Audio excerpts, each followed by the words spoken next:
The Enhanced American Express Business Gold Card is designed to take your business further. It's packed with benefits like 4 times points that adapt to your top 2 eligible spending categories every month on up to $150,000 in purchases per year. And up to $395 in annual statement credits on eligible purchases at select business merchants. The Amex Business Gold Card. Now smarter and more flexible. That's the powerful backing of American Express. Terms apply. Learn more at americanexpress.com/business gold card.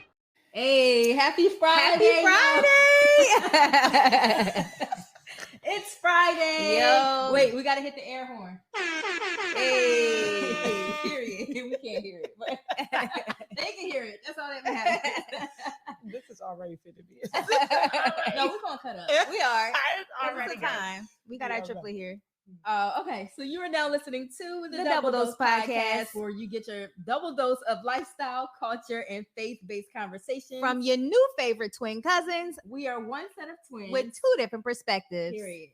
Are you excited? I'm excited. Me too, because we got our real life sister here. We got our real life sister. I look like them, don't I? Really triplets. We want to announce to you all that it's not really twins, it's triplets, but just for the marketing of it all, we went with double dose. Facts. Period. What did you say that one day? You said Shonda Chanel and Brittany? Yes. I love it.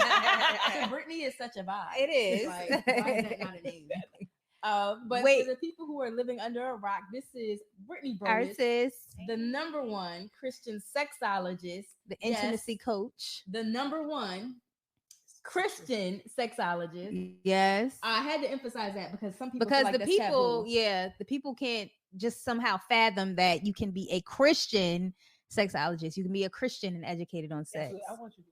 Yeah, this Is it my face? It is. and you're leaning. And you lean it in. Yes. It could be a Chill, Christian. Shut up.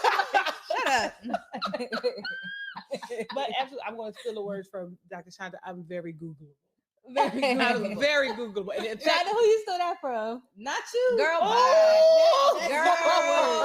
She swear. Been Anytime saying I that make for up years. anytime I make up a word, she's like, "Oh, you got that from me." No, Anytime anytime you say joke- something catchy on social media, it came from me. no, that's not true. That is absolutely But you can true. keep telling yourself that. No, don't rub me. That's okay. oh Lord. You can keep telling yourself. Oh Lord. So wait. I would just say, if you Google Christian sexologist, I'm the first one that comes up. So what's the thing? I really had somebody told I cancel a contract because they said there's no such thing as a Christian sexologist. What? Yeah, a church booked me, and it was like their singles ministry leader booked me, paid the deposit and all of that, and then the senior pastor came back and was like, had this whole list of reasons why they wanted to cancel the contract. And I'm like, that shit is you ain't getting your deposit back. Period. Because business is business in Jesus' name. Okay. Deposits are non-refundable. Okay. But of course they spun the block because I'm that girl. And Right. they knew Period. that- period. Wait, so Brittany, where did we meet you? Clubhouse. The streets? The Streets brought us together, though. Hey, I mean, and let me The tell you mean something. streets of Clubhouse. And honestly, I will never forget it. We were in the thick of the pandemic. Like I mean, and this is when Clubhouse was popping. People were Yeah. desperate for them invitations. We used to be on Clubhouse to 2-3 in the morning. Yo, Like all that was night. crazy. it was a time, and it was a one. It was before I knew that y'all was twins, and I had been in a couple rooms on a couple stages with Shonda. And then like one day me and Chanel was in the like whatever, what was it called? The audience or whatever it was. And I was like, well, hold up. I was like, wait a minute. So then I went to Chanel's page, went to her Instagram, all the things, doing all of it. I was like, and then not long after that, I think Shonda had a room, and one of the time Miss Girl fell asleep. In the room. Yes, everybody was talking. Miss Girl fell asleep in the room. Wait. She was on the stage. Miss Girl fell asleep in the room. Whose room And we was were, that? I don't know if it was hers or who it was, but whatever it was, we was all on the stage. Miss Girl fell asleep. And mind you, it was like 3:30, but Miss Girl fell asleep and we were saying our farewells. And I don't know, you didn't answer. It's a strong possibility you fell asleep. Right. And I did gave y'all bios and follow them on this. They got this going on. Everybody have a good night. That's fine. And I don't know who told y'all. Your other girlfriend, what's her name? Alonda. Yes. Yep. Told y'all. And then we've been thick as thieves because I'm compromised. And that's all period. It's been Shonda, Chanel, and Brittany ever since then. Ever since then. I love Ever that. since then. I'm here for it. And you've been doing some amazing work in general in the kingdom and the marketplace. Like Get Up with Erica, right? Yes, you did. I did not. She has well, I'm please and thank you. No, but Erica Campbell has commented on a lot of my stuff. Like I've been engaging with her in the comments of Instagram, and I feel like I saw you on a flyer. No, ma'am. What? I mean, it's coming in Jesus' name. Well, in Jesus' name. I mean, the people are watching. She commented, you know, I don't know what's finna come from this, but a couple times, twice to be exact, I'm not gonna oversell it. Sarah Jakes commented, the Woman Evolved page said that something like the girlies just put us on Brittany. And I'm like, because I shot my shot on Threads, because you know Threads was another one that we jumped on real quick. Yep.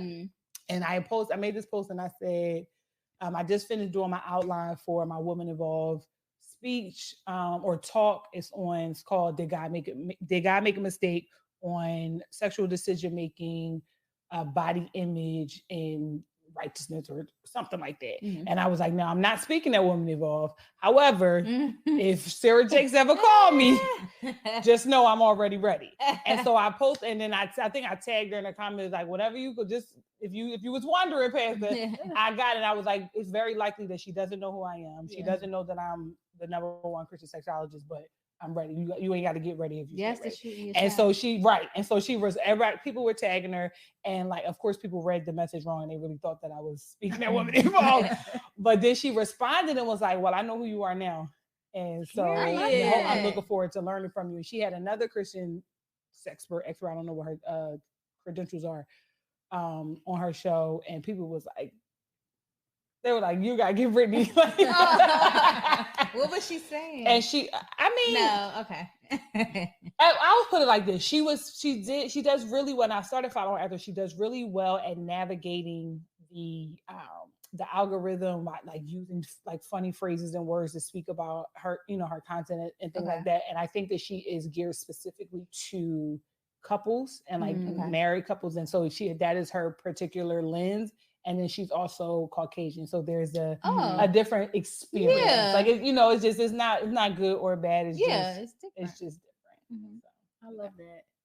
Well, first of all, can we have a shooting your shot 101 like tutorial? Wait, so Brittany, do you shoot your shot? I mean like when you shoot like business shots. I be scared because I don't know. That was the biggest. You should, but that was I'll say that outside of my Volva and me, which y'all were guests on, I think season 4 or 5, one of them. Y'all were guests on. We did have a good time. People still talk about it. Yeah, people still comment on it. Yeah, we did that. But those were big shots that I shot for that. But other than that, I don't like even like pitching brands and stuff. I really don't do. So when I made that post about Sarah Jakes, it was like, my chest was hurting. I was sweating. And like, I put it on Threads and I'm like, she don't be on Threads. I ain't gonna pay. But then when I moved it over to Instagram, I was like, am I going to do it? And it was something that was like, I felt this check in my spirit. And I was like, it doesn't feel like Holy Spirit saying, don't do this. This feels like fear, which is Satan saying, don't do it. And so I'm glad that I did it, because within a couple of days she had responded, and then other video stuff I ain't had nothing to do with, she responded again. And I was like, oh, okay, I got to get on my Zoom because they watching. Exactly. But I don't do it as often as I should. I will say that, because I am very shy. I know y'all don't believe it. I know y'all gonna roll your eyes. Don't believe. I am very shy. I don't believe it. I know you was gonna say that. But nah, that's dope. I need to take a page out of your book. You do that. You too. I'll be shooting my shot. When? For business deals and reaching out to people about being on my show. I don't mind that. I do not care about rejection when it comes to business. Oh, talk your talk. Can you talk more about that? Please? Well, I come from the world of sales, and you'll hear 9 no's before you get that 1 yes to get to that, that 10th, which is the sale. So I have no fear of rejection when it comes to business. And that's something, how does the mind work to be able to separate? You can reject me when it comes to money, but don't reject me when it comes to love, or don't reject me when it comes to, what you think about me or whatever. But I think I'm the reverse. Like I will go up to a guy and be like, how you live with Biggie Smalls? Like, what's that? But in biz, like when I meet with people and we do consults to like pitch my sexual confidence program, I'll be stuttering and like I just be like so anxious to be ready to give them everything and the kitchen sink just to sign off. And it's like not even a couple of days ago, I like was in the middle of a sale and I was like, if you pay right now, I'll take off $100. And she was like, okay. And then like emailed me afterwards. She was like, girl, the price is the price. Like, you don't have to discount me. I knew I wanted to do this before I even talked. Exactly. So don't. And she was like, from one coach to another, the price is. The Enhanced American Express Business Gold Card is designed to take your business further. It's packed with features and benefits like flexible spending capacity that adapts to your business, 24/7 support from a business card specialist trained to help with your business needs, and so much more. The Amex Business Gold Card, now smarter and more flexible. That's the powerful backing of American Express. Terms apply. Learn more at americanexpress.com/businessgoldcard. The price. And like, if you want to increase this price so that you can make discounts for other people, that's fine. But the program costs what it costs. Like, exactly. Don't do it. And I was like, you right. Yeah. You right. And then I think I'm going to move from there, but it's just like money is such a, it's one of those like deep seated, like so much like trauma and like concern, mental health pieces around just like our relationship with money. And so shooting your shot in business is like, when you say no to the opportunity, you're saying no to me. And that's how I feel. Like I did shoot a really big shot, and I did twice. I'm not going to say who it was, but it was a famous gospel artist, I'll say. And the first time, Texas. I'll tell y'all. We up on it. What it is. Yes. So y'all can react. So y'all can react with it. Yes. Sorry, y'all. Y'all can't. I spelled her name wrong, but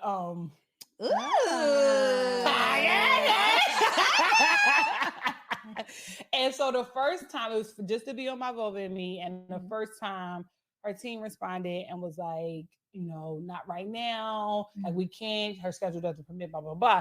And I was feeling real bold, and I was like, hey, if you don't mind, could you please share why it's no, right now, so I could prepare for future requests. Love that. And I like that. And she was like, it really is just because of timing. Like they had other obligations going on, like travel obligations that they just couldn't manage. And I was like, okay, cool. Yeah. I waited. I didn't do it the next season, but a season after. So at this point, it was a full year. I went back in, responded to the last email and say, hey, pray everything is well. Just checking in, see if, the calendar had opened up as the opportunity for this. Here's what this season's theme is, blah, blah, blah, blah. And they were like, nah, still not available. And then she came back like maybe a day or so later, was like, I just want to let you know that we looked into you and we don't feel like your topic or what your brand is a good fit for her brand. Okay. And for her? Baby.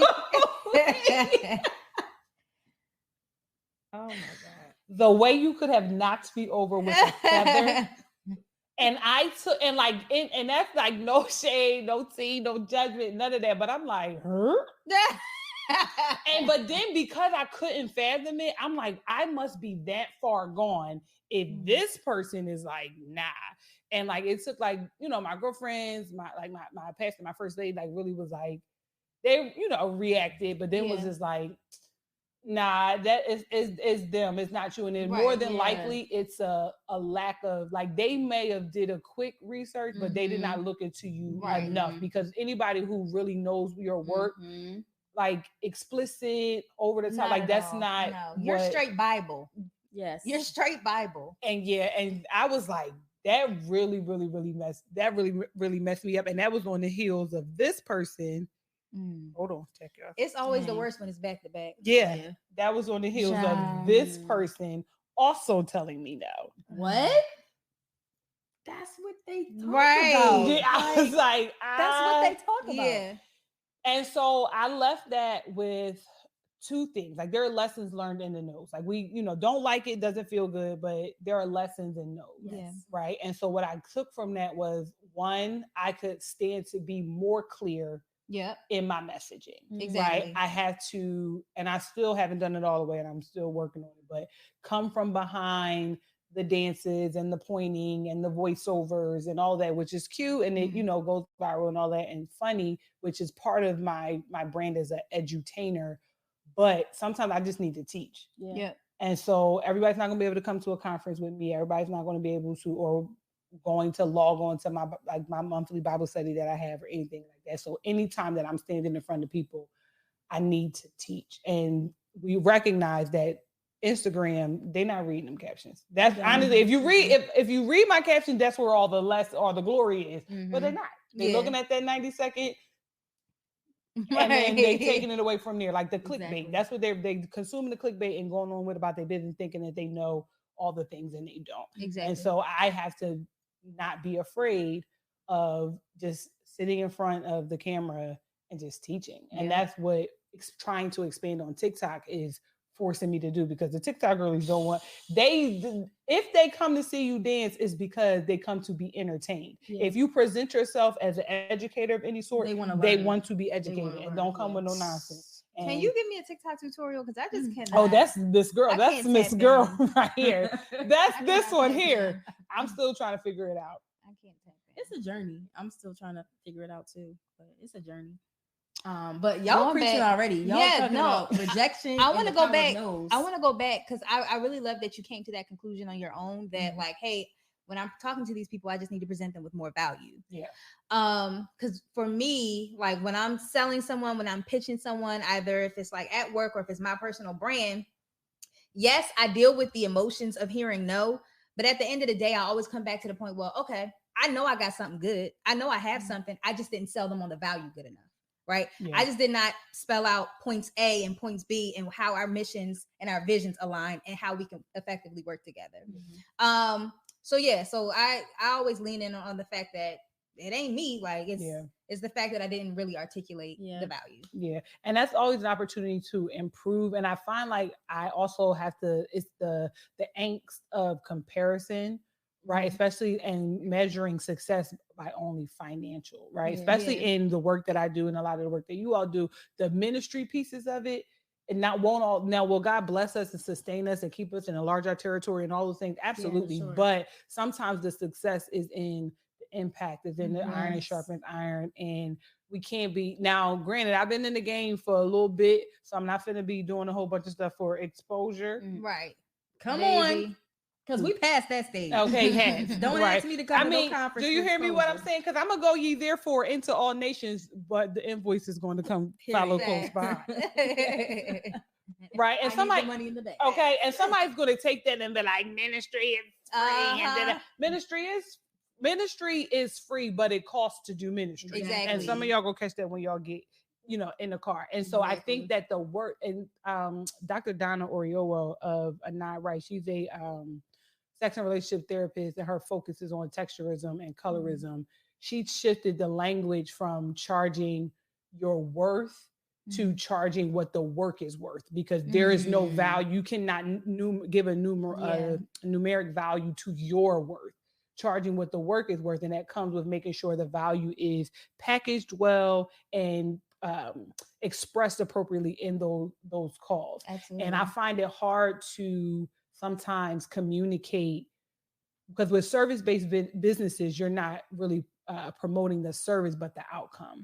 And when you're talking about ministry, how do you quantify a deeper relationship with God? Right. Because I'm talking about sex and, dildos and deep throats, but really at the end of the day, where is that in the Bible, Brittany? Oh my gosh, she about to get us canceled. Don't say nothing. What is it? What's the scripture that everything that is made by God? Y'all know it. Look it up. John something. This in there. But honestly, I talk about all of those things, but my primary thing is to teach pleasure as a way to draw people closer to God. That he loves us that much, and the things and the freedoms that we have and the limits that we have are all based and rooted in his love for us.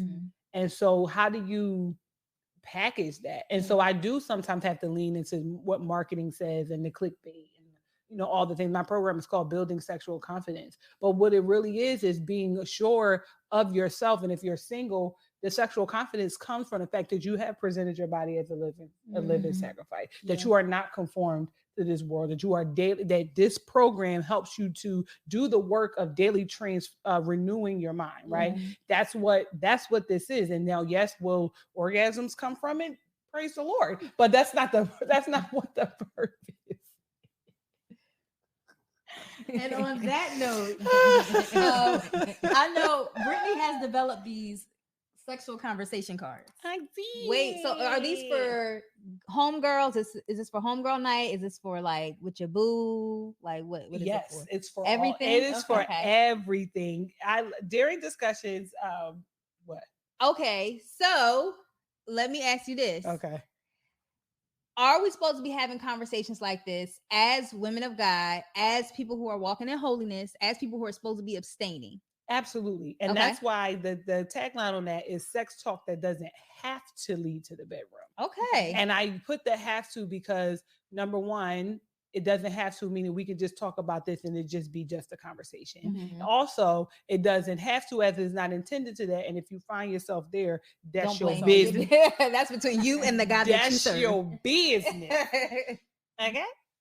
But also, so it was, and it's another one of those things where it's like there's not many things specifically designed for single Christians as it relates to sex. So this is for Christians. This is for Christians. Okay. It's specifically designed by Christians, for Christians, about Christians, because there are a lot of conversation cards out on the market, a lot of Christian conversation cards out on the market, but none about sex and none for singles. Like this one is, the first of the kind. And a lot of times in church spaces, things are designed for the married folk, and then the single people just pick up from the overflow. That we could just glean from the back. Mm-hmm. No, this is us first, and then if y'all married folk find some enjoyment from it, then praise the Lord, right? Oh, that's good. And so, because my goal is if I help you have conversations in the beginning that you improve your relationship with sex, then when you get married, you'll have a better, more fulfilling sexual relationship. What are you finding that the relationship with sex is amongst single Christian women? It's fear. Okay. We fear the truth of sexuality. Okay. From a physical, what goes where fear, but also what does this mean for my identity in Christ? How do I, I'm a Christian woman, y'all know me, y'all know I love Jesus, y'all know I don't play with God, but I just said words, dildos, deep throats, orgasms, things like that. How can I, in Jesus' name? I didn't look at this one blushing. I told, before we started this, I said, don't get on that camera blushing and acting.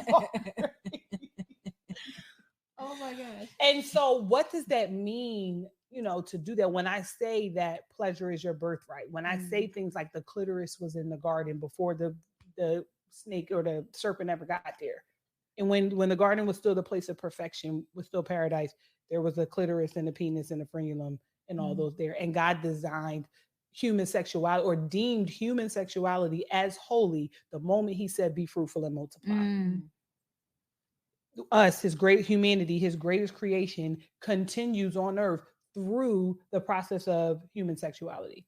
And so for us, because this is the world that we live in, we've reduced sexuality to just sex and just the act of it, and how we regulate it and how we compare what our sex to other people's sex and who is doing what and who gets to do what and all of those kind of things. So that is the fear of, am I any less a Christian because I had these conversations, because I had these desires, and because we don't lean into education really in any area enough, then there's another opportunity where enemy can come in and plant seeds of confusion. That was the first thing he did in the garden. Yeah. Did God really say that?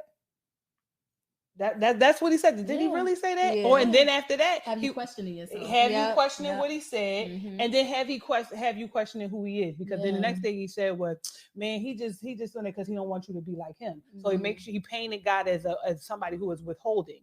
And so with sex, when we are having this argument about whether abstinence is required among single people, it is, did God really say that? And then also sex is good, and if you love them, and it's it's all good, to make it feel like you're missing out on something if you're not doing it, and you got to try it out first, and all those things, as if to say that seek ye first the kingdom of God and his righteousness, and all other things will be added unto it. Does not have merit. All other things, even all your sexual, your finances, your health, your wellness, and your sexual well-being, all other things.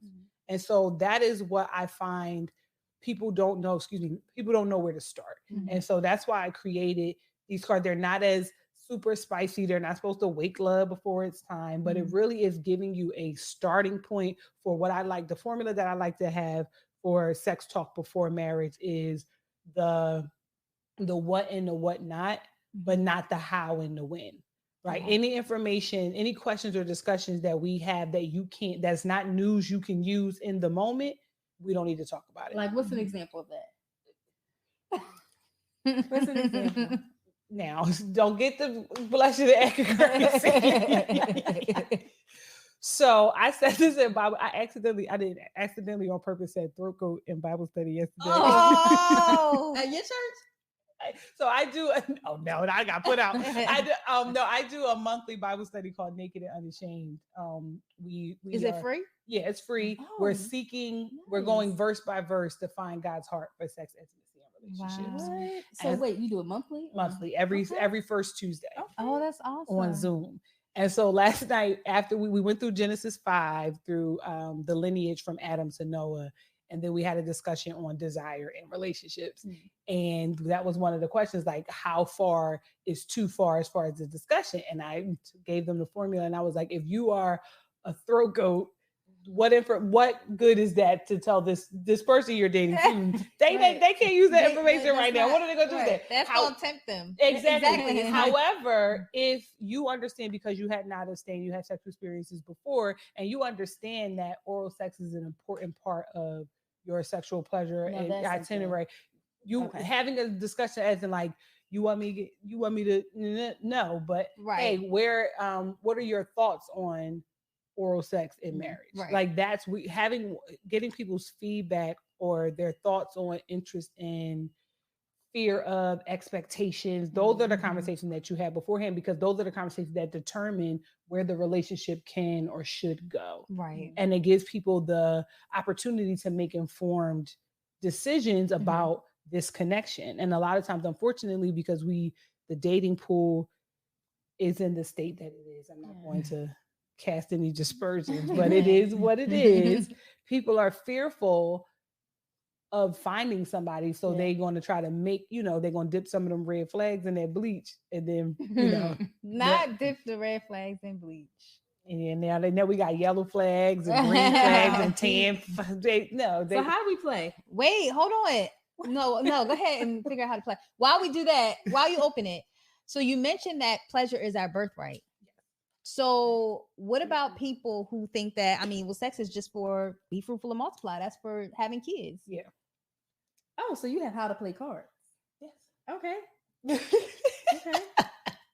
So there was a time not even in the not so distant past, where it was thought that sex was only for procreation. And if we're talking about its intent, it was created for procreation, yes, but doesn't mean procreation alone. And here's how we know that, because God, if you believe him to be sovereign, right? And we've all three of us have had this conversation before. If you believe him to be sovereign, then you believe he does things on purpose and with intention. Nothing is by happenstance, nothing catches him by surprise. And so when he created the body and the process through which humanity was going to continue, he didn't also have to make it feel good. Right. And so when we talk about leaving and cleaving, there is a physical implication to the becoming of one flesh. There is no confusion as to why bodies are designed the way they are, so that the sex can occur. And there's a reason that I even believe that he set sex aside to an appointed time, because of the emotional piece that comes with it. So I like to think that God designed sex for the 3 P's, which is procreation, which we know is primary, but procreation, partnership, and pleasure. Because even in Proverbs, with the wisdom literature, rejoice in the wife of your youth, a loving doe, a graceful deer. May her breast satisfy you always. May you be ever intoxicated with her love. And that passage came from behind the father talking to the son, like, don't be out here in these streets with these koozies and whatnot. Yeah. You got a baby. You got love at home. Whatever you want to do, you want to get busy with your wife and do the things. And when we think about ever intoxicated, that word in the original language is the foundation for where we, as language change, where we get our word erotic.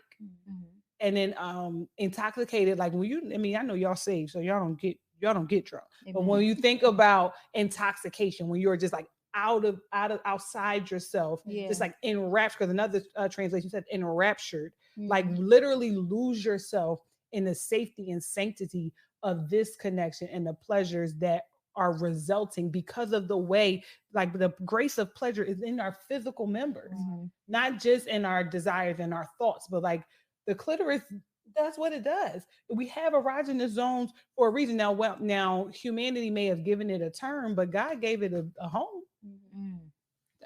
Shit, man, she's preaching all day. And you call it the 3 P's. Yes. The 3 P's of pleasure. Procreation, partnership, and pleasure. Procreation, partnership, and pleasure. So y'all got to write that down. Procreation, partnership, and pleasure. And if y'all use it, tag me, because Sight Black Women. Period. Can you copyright that? I know, right? I was going to say, I love that Brittany can like come and do a full Bible study, procreation, pleasure, and partnership. And also throat goat. Like, who else can do that? Like Sarah Jakes, you need to be calling her like today.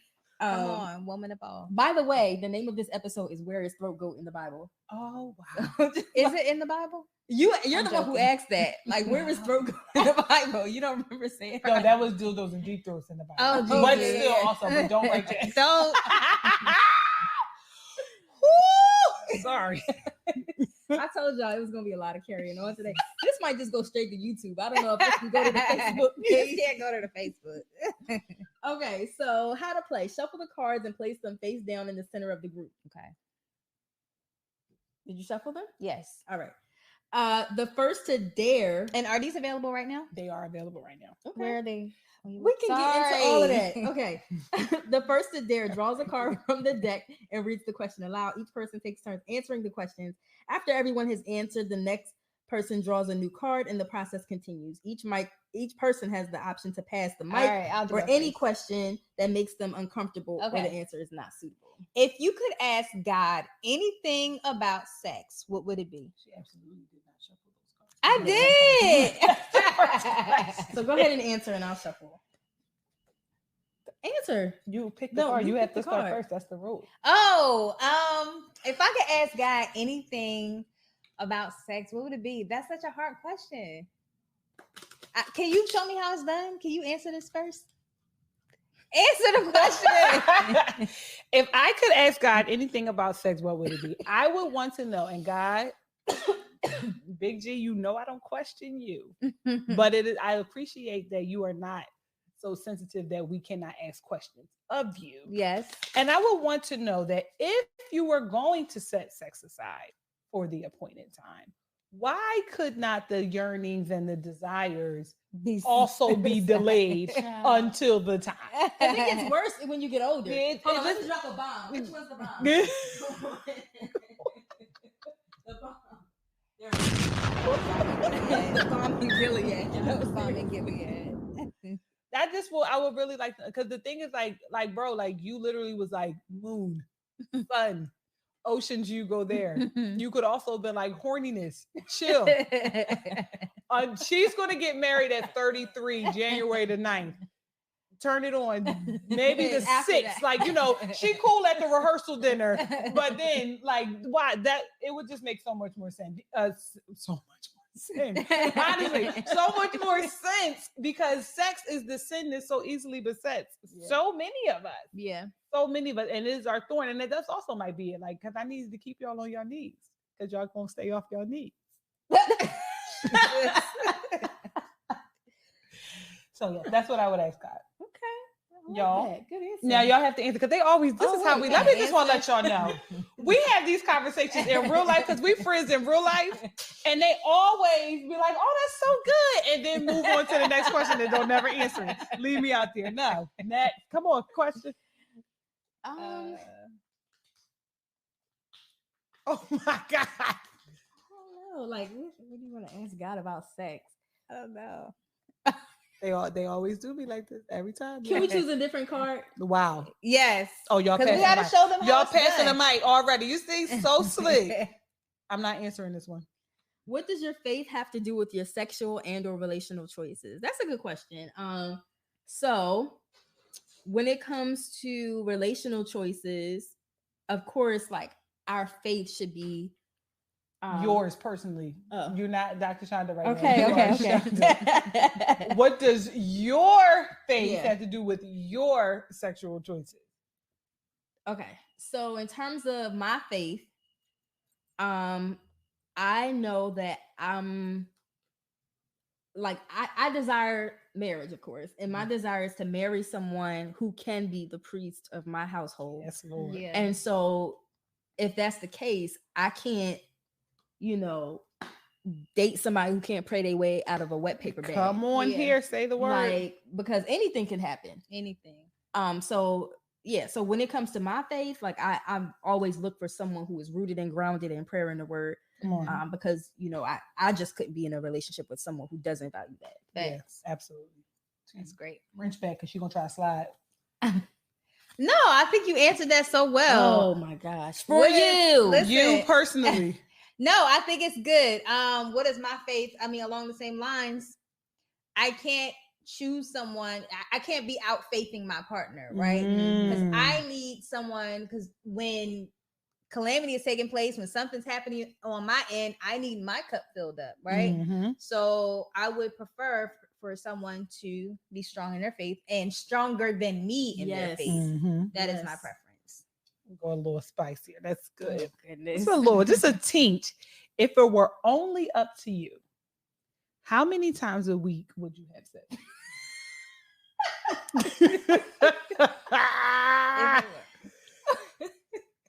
What? If you heard what I said, don't understand the question. That is nothing. If it were, clearly I am the rebel triplet. Yes. If it were only up to you, how many times a week would you have sex?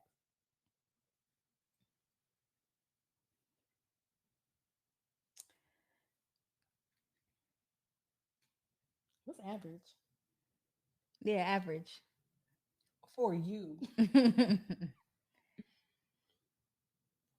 Do y'all believe that couples should schedule sex time? See, I do, but you see how you think they should schedule? Absolutely. Y'all, they're avoiding. Does it come with a calendar invite? No, and here's the thing. It doesn't, I'm going to let them, they think they spinning me, but they're not, because I see what they're doing. But they are, it doesn't have to be corny, like, and if schedules work for you, like for me, a calendar invite would mean so much. Like if you like uniquely named it and sent me like a calendar, like a Google invite, and like I just look at my calendar all week and it's like eggplant emojis at 8:00 on Wednesday, that's gonna bless me real good. Like that's me. But it doesn't have to be like, it could be as simple as it's 3:00. Like, hey, I was thinking about putting the kids down early tonight. You really got to plan it out like that? It's so it's like, I don't like the tone of got to, but for me, when you're talking about young families, busy families, like y'all are professionals, entrepreneurs, all the things, like you put me on the calendar to be here. Right. And so, and you definitely did. You had to, at 6 p.m. my calendar invite said Brittany is coming.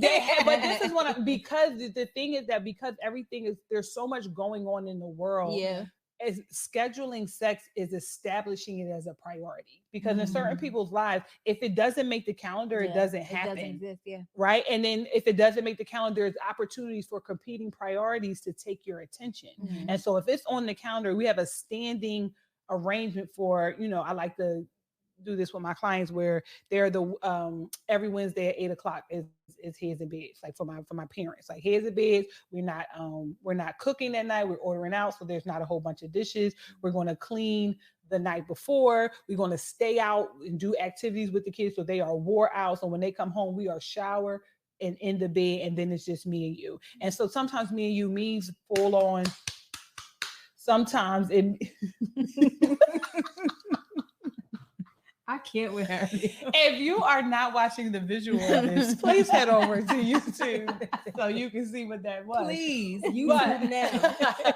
But sometimes it's that. Sometimes we're just holding each other. Sometimes we're finally having that time to catch up on our favorite show or whatever. But what it is scheduled time where it's like I see you, I value you, I understand you, I appreciate you. You are more important to me, or as important to me, but really more important to me than my doctor's appointment, then this, then that, then the other thing. And so I am scheduling this so that I know I'm not going to take that extra meeting. I'm not going to, go there. I'm not going to accept this. We're in the house. Phones on do not disturb. It's just me and you. And that way you have more likely that it'll happen, right? Because there's only so many times that, oh, I'm tired. Oh, we got busy. Oh, we got late, before bitterness starts to come in. And then even when the other party is also busy, when they're the least busy, it's like, oh, Dad, what's going on?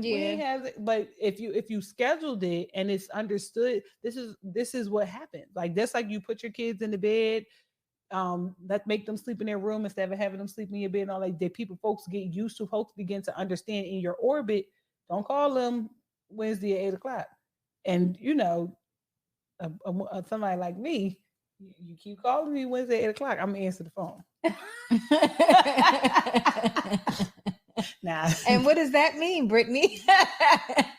Y'all grown, so don't call me on Wednesday at 8:00. And so, yeah, I do believe that it is important.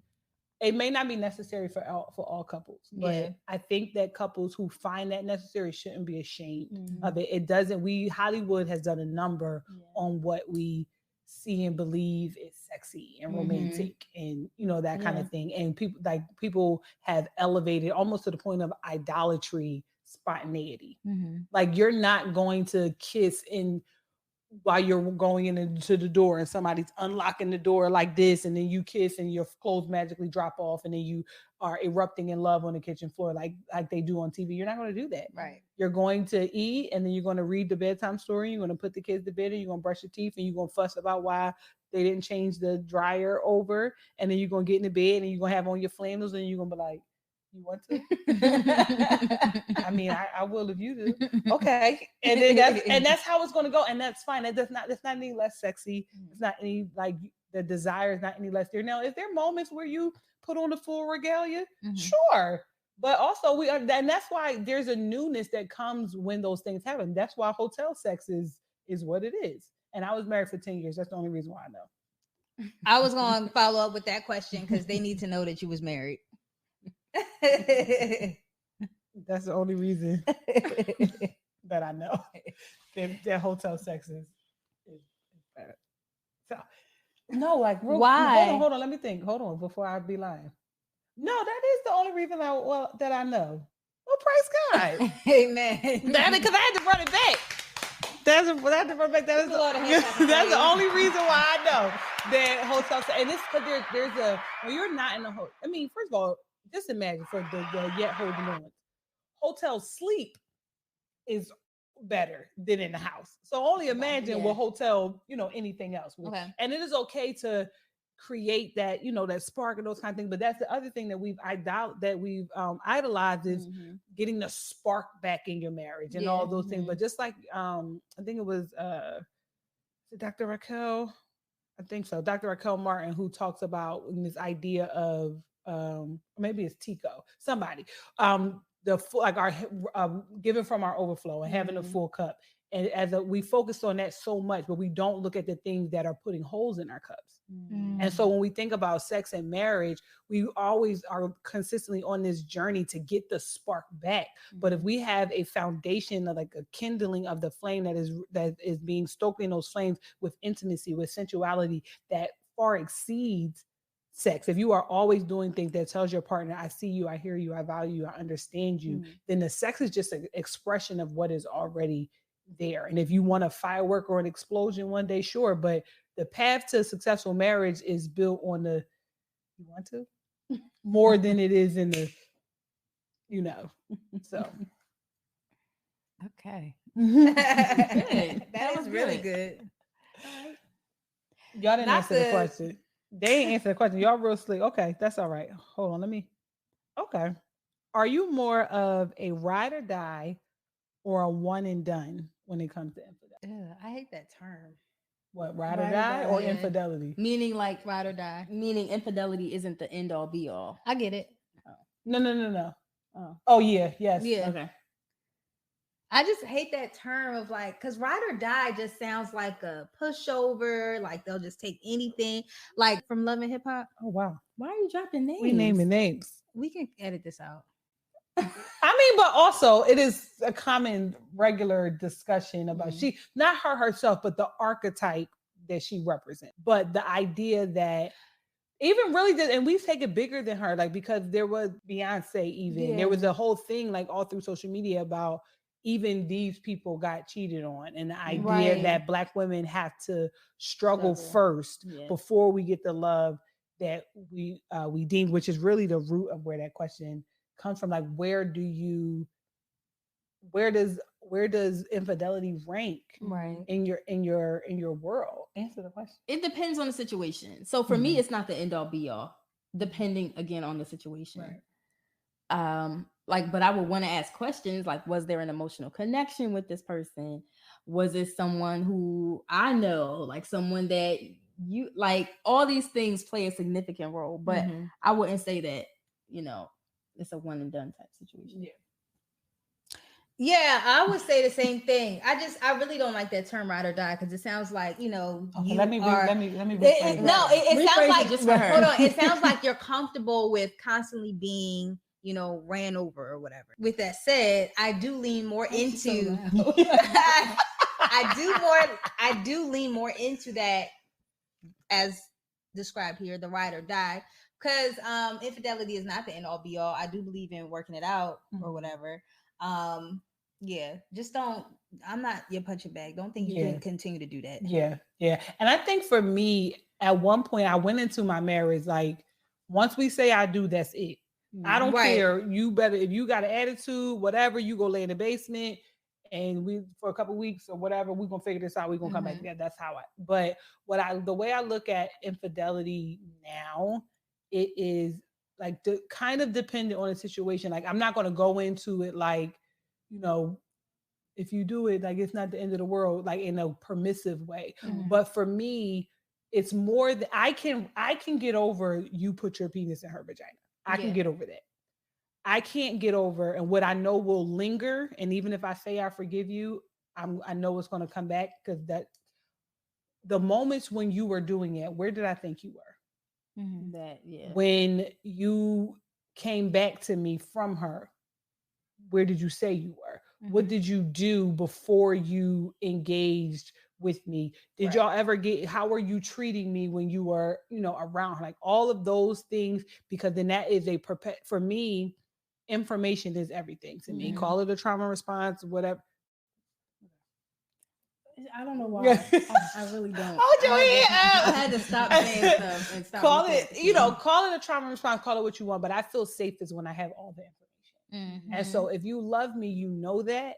And that means in order for you to carry on an affair, that means you perpetually had me in a space where I didn't have all the information and I wasn't safe, and you knew that, and you continue to do that. So if I leave, I'm leaving because of that, not because of the sex, because I can understand one thing led to another or something like that. But y'all, like, you crying on her lap, and she knows things about our family and all. So you it's the intimate moment. Yeah, so you out here trusting people, huh? Oh, you want to be family man, right? You want to be a trust like that. I'll never, like, even when I forgive you, I wouldn't feel safe. I wouldn't feel safe. So I wouldn't be. So when that safety is disrupted, that's when I have to. That's when I have to. I'm the same way. Yeah, I agree. I can't. Can we disagree on one? What's a controversial one? Ooh. Okay. What is something about relationships you believe people shouldn't have to be taught? Something about relationships that people shouldn't have to be taught. That's such a great question. Shouldn't have to be taught? I feel like with every relationship, you're going to have to learn about the new person that you're with. But you're asking about relationships in general, yeah. Right? Not romantic. No, so like romantic relationships, but not specific to the individual. So with the individual that you're with, yes, of course you're going to be learning about them because they're an individual. Oh, you're saying holistically. Mm-hmm. Okay. She's tired. Wake up! It's Friday. How long been on here? Oh Lord, you need to go to bed. Oh my God. What doesn't?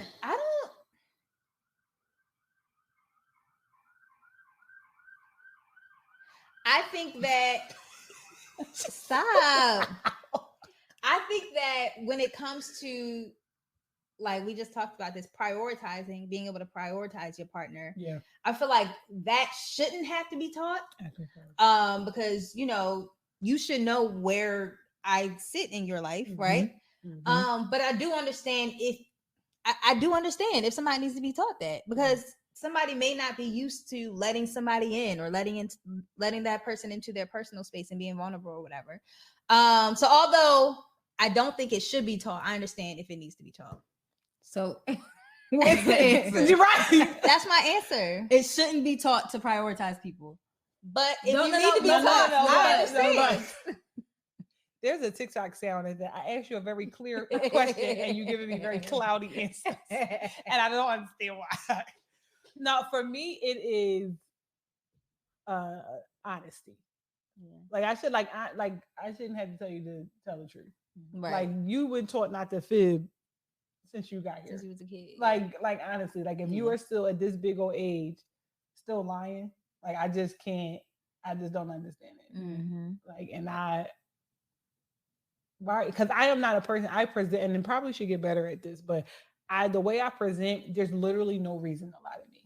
Like I do have grace, and then also because I'm a clinician, I'll be trying to get to what happened to you, mm-hmm. and where did this come from? Where's the root of this? And so sometimes that keep me in situations longer than I should, but like you did, and that's what makes it so much more painful. Like, yo, you really didn't have to lie to me about this. Yeah. Like that was really nutty. Yeah. And so that's what I think. Like, just tell the truth. Honesty. That's it. Simple. Just tell the truth. Mm-hmm. Why can't people just tell the truth? Just tell the truth.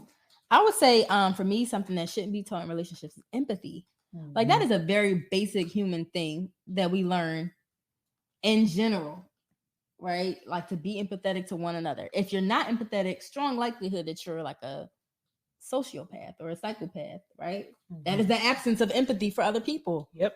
So why is it hard, if you have empathy in general, why is it hard for people to be empathetic in relationships? Yeah.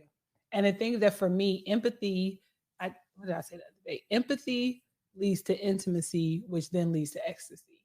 Mm-hmm. And so if there is a void, and most people are angry, or couples are feeling like the weight of the ecstasy being mm-hmm. missing, when you peel back the layers, there's a missing area of empathy.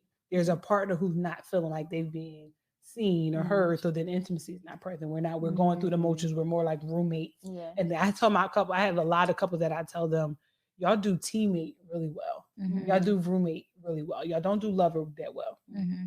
And that's because the empathy and intimacy is often missing. Wow. And I did not forget that they did not answer the question of if it were only up to them, how many times a week that they have sex. They did not answer that question. And I want y'all to bombard the comments to remind them that they did not answer that question. Calendar invites. That's not a number. Just how many times? Because again, I'm always the sacrificial lamb. I will answer the question. I need some type of sexual expression every day. It doesn't have to be full on. The clapping noise. Can you do it in the mic?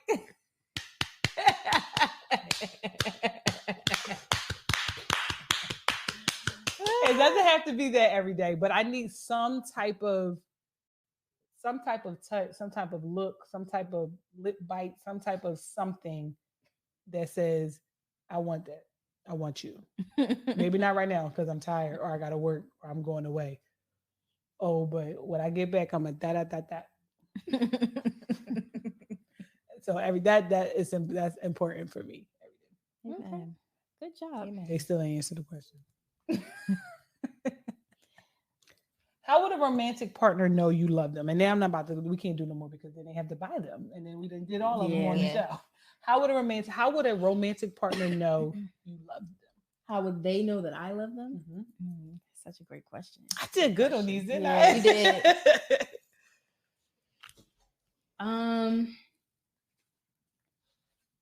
I guess how much of myself I'm willing to give up for that person. Well, because like, I don't know, like I have a certain way of doing things. I'm very like reserved, very shy. I don't know, like it's like I have a, like I'm very what's the word? Methodical, calculated, like all those things. But when I'm giving up certain aspects of that to fit that person in, or to not fit them in, but to invite that person into my life, penciling them in, right? David's coming on the 6 o'clock. I mean, I do have those calendar invites, and just like you, Brittany's coming till Wednesday, 12 o'clock. David. You don't know nobody named David, because people gonna ask you who David is. No, they don't know nobody named David. I just made that up. But yeah, so like just adjusting or not changing who I am, but letting them in. She's tired. I'm trying to help you. She's ready to wrap this up. Letting that person in, and which means like adjusting who I am, in aspects of myself and my behaviors and patterns of doing things. Yeah. And yeah. What about you, Chanel? What about you, Chanel? Chanel, you can literally go to bed. You can go to bed. What? We can keep this going. Okay, me and Brittany can keep it going. You can go to bed. But Brittany, she always does this. Remind me of the question. Oh wow. How does a person know that I like them? Love. I'll say when I am giving that person a lot of my time, like when I want to see them oftentimes throughout the week, that's definitely a key indicator, because I'm really real protective of we talked about calendars several times on this show. That's not gonna stop. That's not gonna stop. Yes. Oh, call it. No, it's gonna ring until I call it. Yeah, it's okay. Here we go. Okay. I'm really protective of my calendar. But if I am willing to disrupt my calendar, then you got me. So the same answer. No, she said letting somebody in. I am saying into her daily routine is what I got from that. I am saying actually spending time with that person. Just because you letting them in don't mean that you're going on dates throughout the week and y'all are spending time together or whatever. Okay. As for me in my house, they definitely like the same answer. That is not the same answer. It's fine. As for me, I'm really like gratuitous with my time, so that don't think you're special because you're here. I will talk to you to 4 a.m. and be like, who? Your number ain't even saved. Didn't she talk to like hours to the Uber driver or something? Did no the Instacart. The Instacart man. Wait, what happened? You might have been asleep when she told us. Oh yeah, she did fall asleep. I'm sorry. About this on national television. What happened? I'm gonna tell you the story, but I'm very gratuitous with my time, and I need to get better with that because that's a problem. But if I am soft with you, if I ask your opinion on things and like legitimate, if I put you in, like let you in on my ideas, like if I have something, that's huge. If I have like something I want to do or something creative that I'm working on, and I send it to you and ask like what you think, and then actually implement your suggestions. And if you're tall, and I praise God that He heard my cry, and they will be tall. If I like look up at you, like loving, like just kind of say, if you could tell me what to do, you could tell me what to do. If you can't tell me what to do, you can't tell me what to do. So if you tell me what to do and I do what you told me to do, baby, I am gone. It's up. It is up after that. How tall are you, Brittany? I'm 5'11" in flats. So how tall does the man have to be? 6'3". And honestly, 6'3" would be Jesus saying, "Here, this him," because that's short. Because I'm 6'3" in heels. So you're like more 6'6", 6'5". Okay. 7 foot, if you know. 7. If God be for us, who can be for us? How tall was your ex-husband? 6'4". Okay. But my dad and my brother are 6'7". Like I, tall people are. I'm the short one in my family on my dad's side at 5'11". I'm the short one, and so for me, because I wear heels all the time, my 13-year-old is 5'7". My 9-year-old is like 5'4", and so I always say, like, joking. That's also one of the questions in here is like, what's one of your relationship expectations that may be unrealistic, but you won't care?